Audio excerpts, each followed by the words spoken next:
Welcome to this Broadcom video on the integration of IWSz and AAI. This is the installation procedure. First, we perform the installation, describing each step carefully. We simply execute the installer. Then, we start the instance manager, which is the interface. We are at the initial stage. Nothing has been installed. We create a temporary directory in IWSz under the ID directory of the user performing the installation. We call it AAI/. We store the pax.z install package here. We unpack the file with the pax command. The user will not be the owner or user of the software. It's only used for the installation. When the installer is executed, ZOS libraries are created on a DASD or shared DASD if we're installing for multiple LPARs. These libraries are common to all software instances across all LPARs. We also install Unix components in each LPAR once, irrespective of the number of instances running in that LPAR. Each LPAR can host up to 8 instances. Each IWSz subsystem requires its own software instance. It is nonetheless possible for 2 instances of the software, each associated with an IWSz subsystem, to send data to the same connector and AAI host. This is consistent with single pane of glass management concepts in AAI. In ZOS, we need the complete Rex library on IBM-Z or alternate Rex library. It needs to be available to every LPAR where at least one instance is to be created. The install prompts us for the available one so that it can install the components that work with that library. We have to create the ZFS product directory in IWSz. This should be different from the directory where the package was extracted. In IWSz, the user performing the installation should be different from the one running the solution. This execution user would be something based on the STC name like AISTAI1. It needs read, write, execute on the product directory. Finally, if we're planning on using SFTP, then we'll need certificates for the IWSz user ID, which we create with the SSH keygen command. We'll spend quite a bit of time on file transfer procedures later on. Let's consider the software. We've downloaded the package from the Broadcom download site. This is a standard zip file that you unzip on your personal computer. You upload it to the mainframe in a temporary directory using binary mode transfer. Then we sign on to the LPAR where we upload the package. It contains a pax.z file. We start a IWSz session using the omvs command. We cd to the temporary IWSz directory containing the pax.z. We use pax-rvf to extract the installation components, including the AAISz installer program, from the pax.z package. We start the install using /AISz installer. All that's left is to follow the prompts to complete the install. Let's consider the connector host. We need to create the 2 data delivery directories for events and definitions for each LPAR and each IWS subsystem. These directories will be referenced in our instance configurations. On the connector host, we need a user ID with FTP privileges so we can accept data transmissions. It should also have read and write privileges to the directory which we created for data delivery. Finally, we install the IWSz connector on a dedicated host. You download the package and unzip it. It's a modified Tomcat web server, which means there is no installer. You simply address basic requirements like Java variables and memory pool sizing, and you should be up and running. We have separate content on the connector. We sign on to the relevant LPAR after uploading the pax file into the IWSz temporary directory using the binary mode file transfer.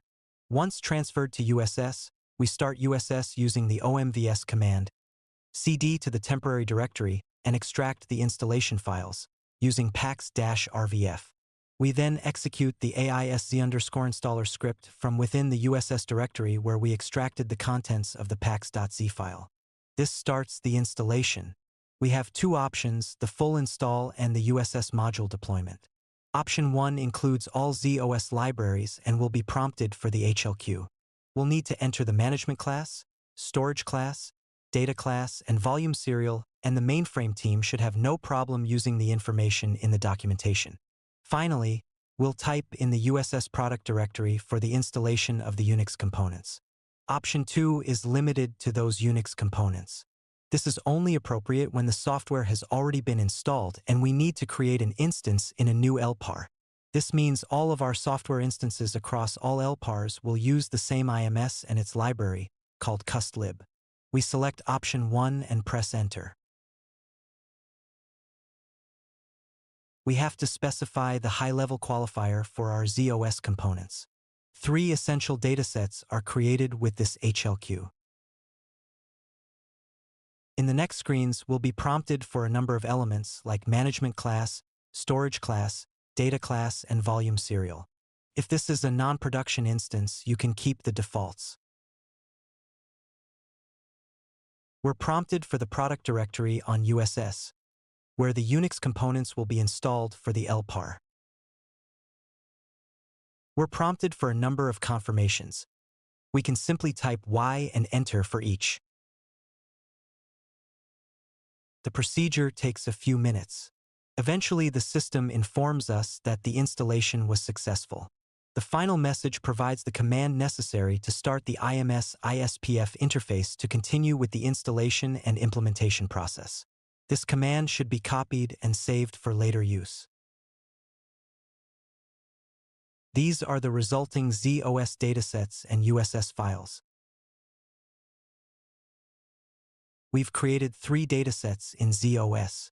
Custlib is the IMS library, with the appropriate JCLs, clists, and installation control member. We have the CAIZ ISPF library, which contains the ISPF members used by IMS, like panels. Finally, we have the CAIZ load library, which contains the complete set of ZOS executable load modules. For installations using the alternate Rex library option, the ZOS executable modules will be contained in HLQ_CAIZCX library instead of CAIZ load. On the IWSz side, the Unix executables are created. One of them is worth pointing out, AAI SRVR. This is the software server. As of this moment, it cannot be started because we do not have any instances. The JCL that invokes this Unix executable does not exist. Let's explain custlib. This is the library that contains all member JCLs and clists necessary to control IMS, the installation, and the instances. It also has an installation control member. At installation and prior to creating any instances, we only have the initial set of members. Later, when instances exist, custlib will contain software installation specifics and the master configuration, as well as the members necessary to run the software and control the instances. Member AISZ INST contains installation specifics. This includes the HLQ of the installation libraries, a list of LPARs to which the IWSz modules have been deployed, and the IWSz directory the IWSz modules were installed into on that LPAR. It also contains the various installation options selected during installation, such as full or alternate Rex. Later, member AIST IMCF, the instance management control file, will be created when the first instance is defined. This member contains the IWSz instances of the software that have been defined. AIZC prim starts IMS, which we use to manage our instances for both CA7 and IWS. We have variations, AI7 and AITC prim, which bypass the initial screen and load either CA7 or IWSz IMS directly. Finally, we have the AIZ JG key JCL, which we'll use when we need to generate the public-private key pair for use with SFTP. We'll come back to this. There is nothing else to discuss in this library because we have not created instances.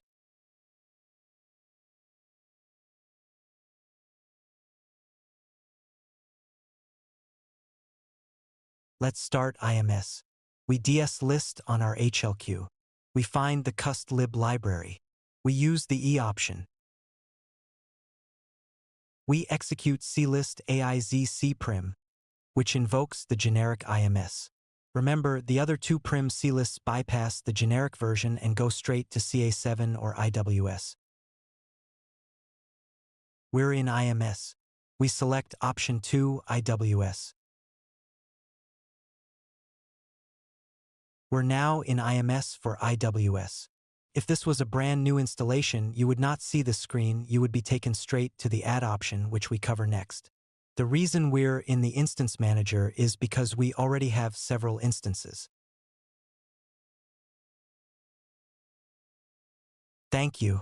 This concludes the video.